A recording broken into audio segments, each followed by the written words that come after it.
저희가 민수기 5장에 들어왔죠. 1장부터 5장까지를 쭉 보면요. 1장에는 제일 먼저 뭐가 나왔죠?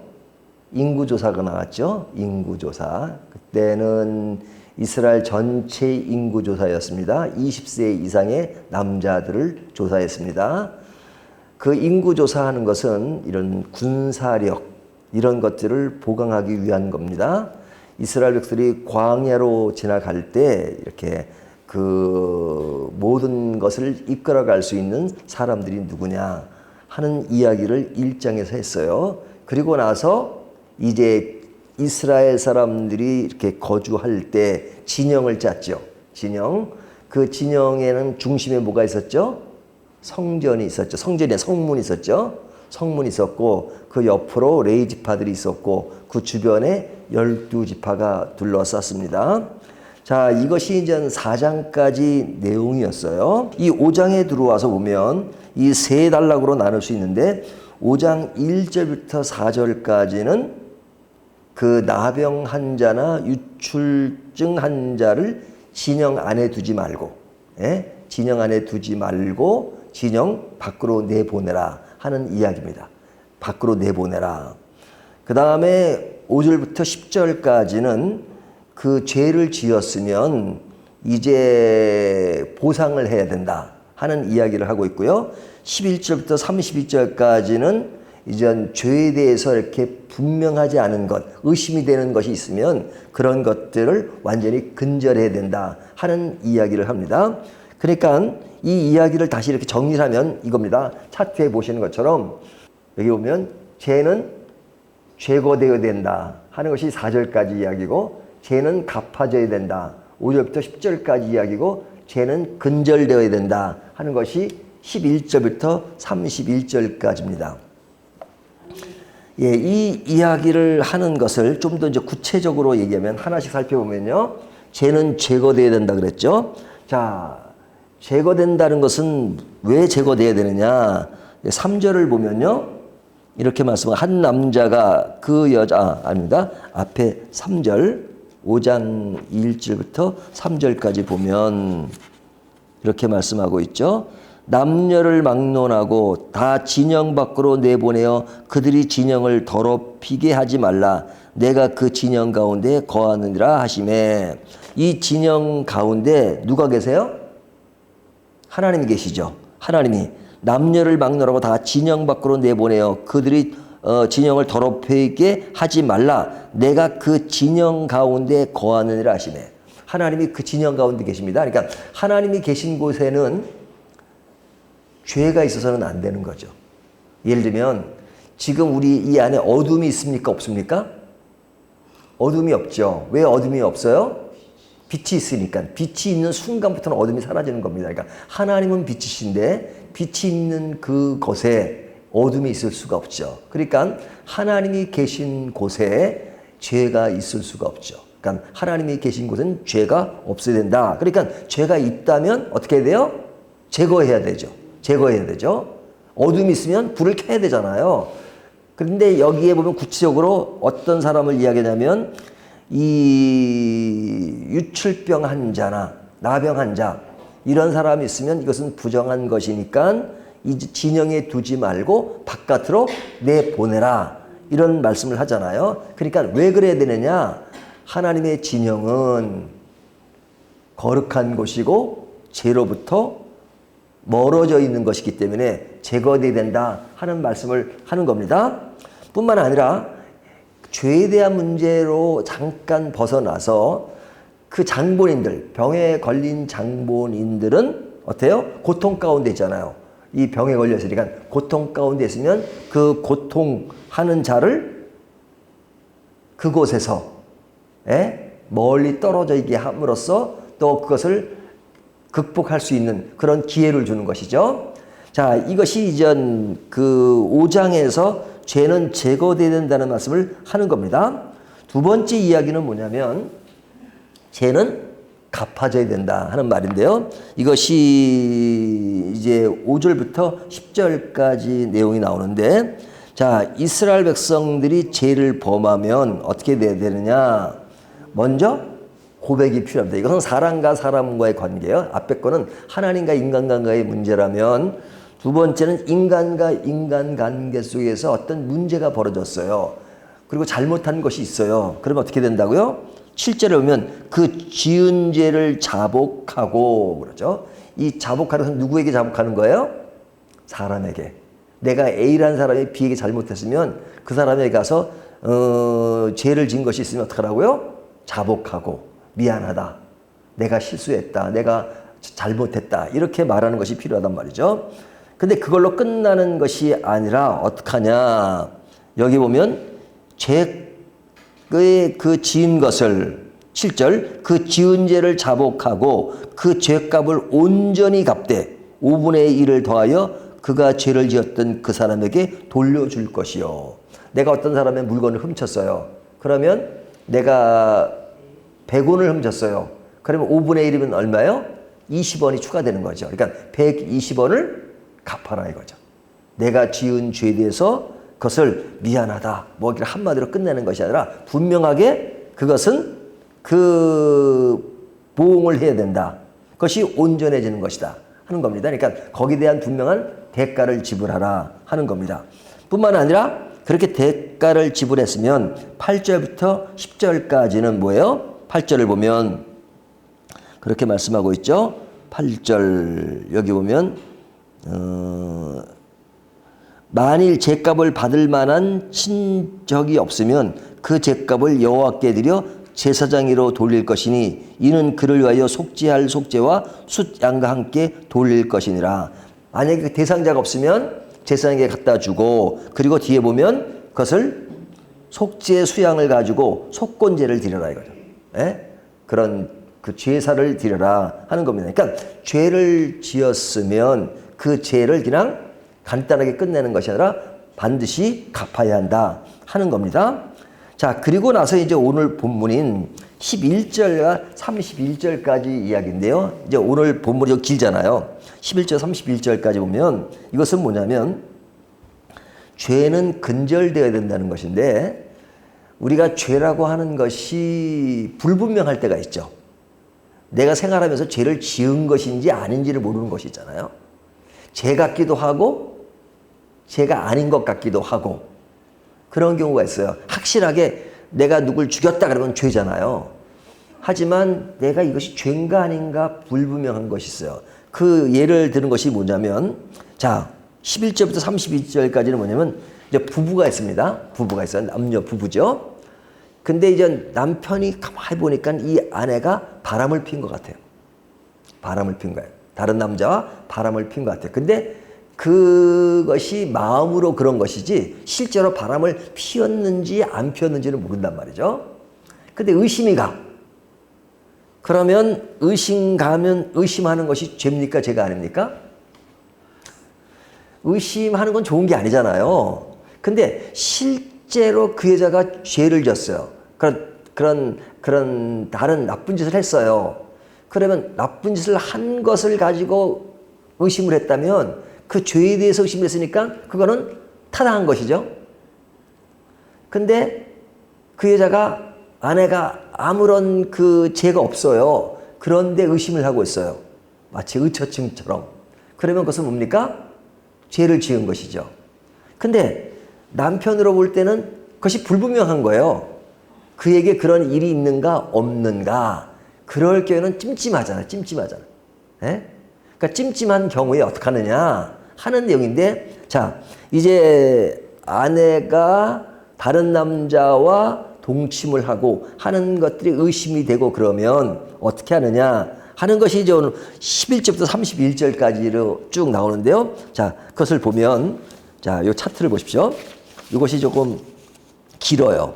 첫 번째는 소재를 가지고 부부와 함께 제사장 앞에 찾아갑니다. 이제 의심되는 아내를 데리고 소재와 함께 전 그 보리가루 10분의 1 에바를 가지고 이제 갑니다. 근데 거기에는 이제 기름과 유향을 넣지 않아요.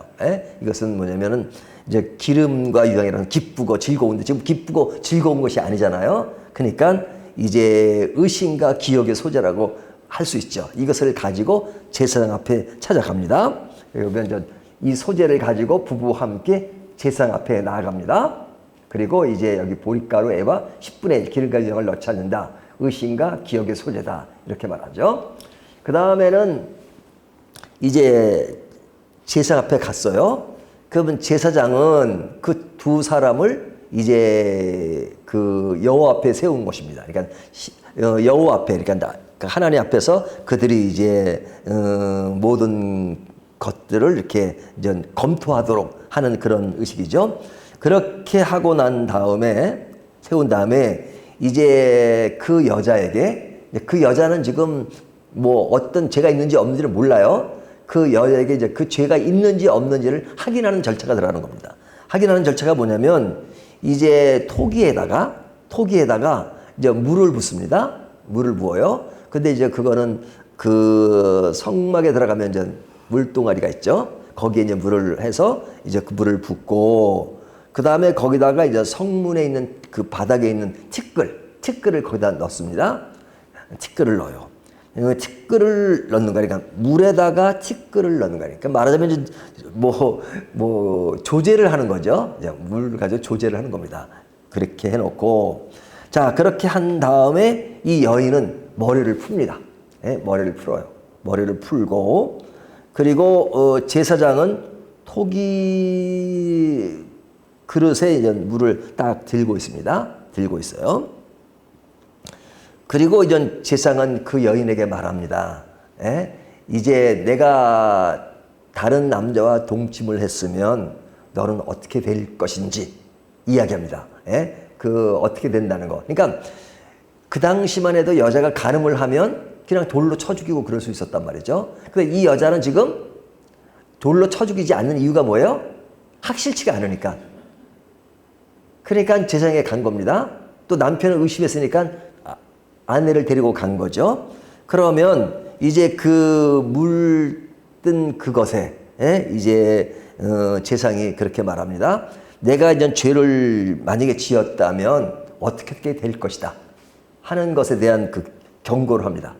이렇게 되면 너는 뭐 배가 부를 것이고 그 다음에 넓적다리가 어떻게 될 것이고 하는 뭐 그런 이야기를 합니다.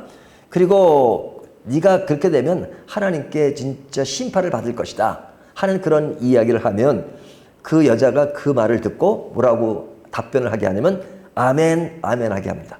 아멘 하면. 그러니까 이게 지금 제가 지금 일일이 다 읽지는 않지만 지금 본문 있는 그대로 내용을 이야기하는 거예요. 그 여자는 그 앞에서 내가 만약에 이런 죄를 졌으면 그렇게 된다. 그러면 여자는 아멘, 아멘 하게 이제 외치게 합니다.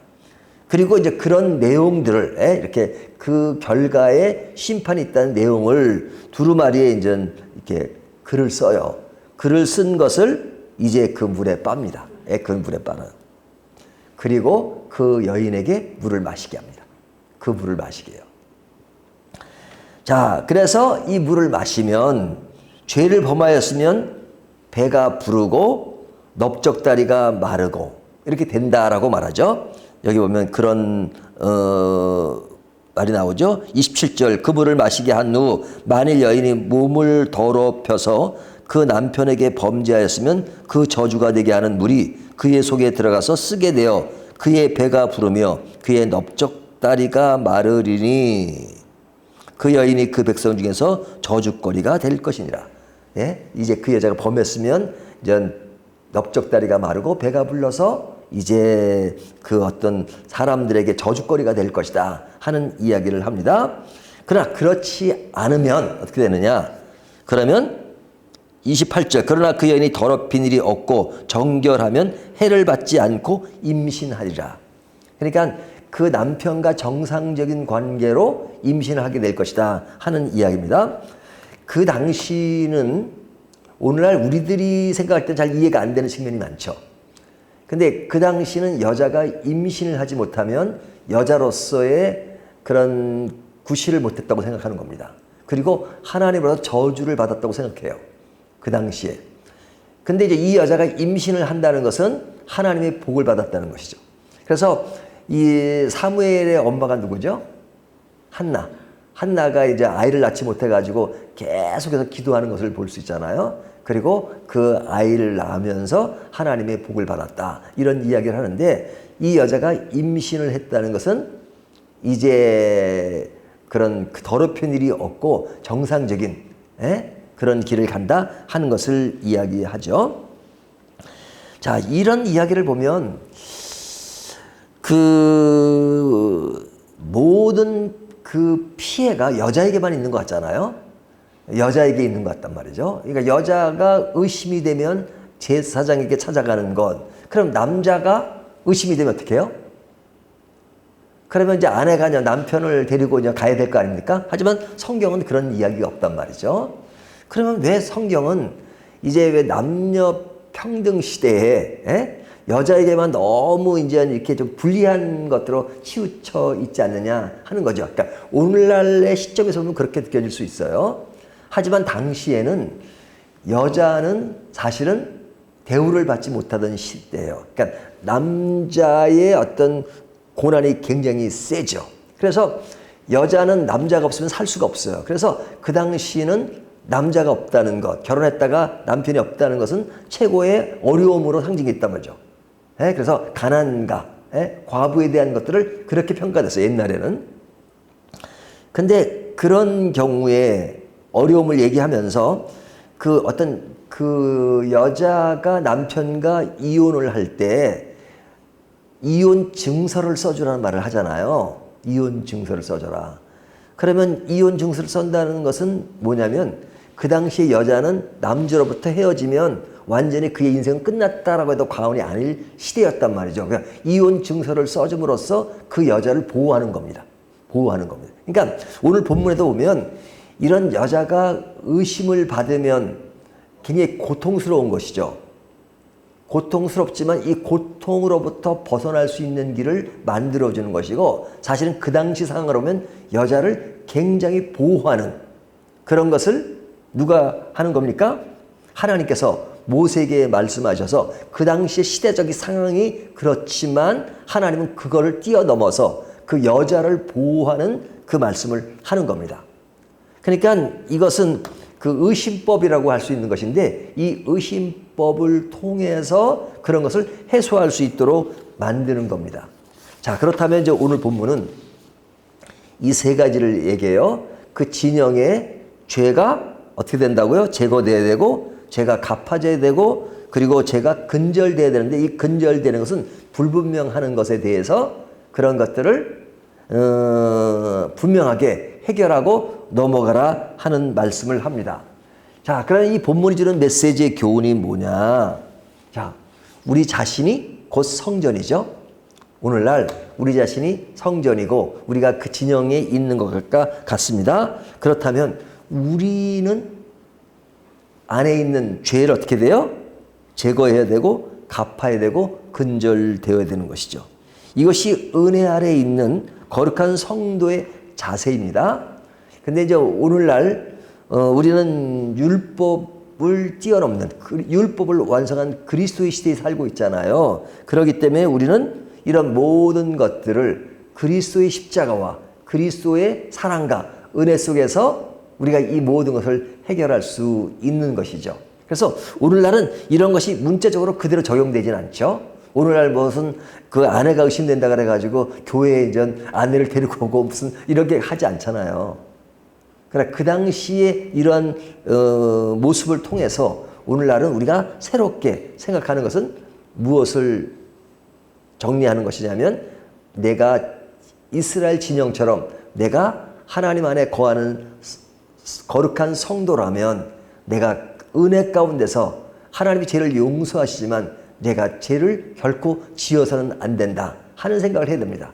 내가 죄를 제거하고 또 잘못한 것이 있으면 분명하게 보상을 하고 그리고 내가 불분명한 죄가 있을 때에는 그런 것들을 확실히 근절하기 위해서 그것을 분명히 정리할 수 있는 것, 이것이 믿음의 성도로서 살아갈 수 있는 자세다 하는 것을 보여주고 있는 것입니다. 이런 교훈이 어디에 있는 거예요?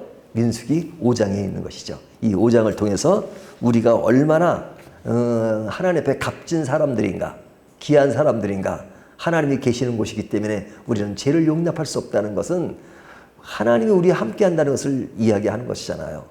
하나님 나와 함께 하신다면 나는 하나님의 속성과 하나님의 방법과 하나님의 세계 가운데 있어서 나는 죄로부터 멀어져야 된다 하는 것들을 다시 한번 생각하고 늘 거룩한 길을 함께 가는 저와 여러분 되시기를 주님의 이름으로 축원합니다.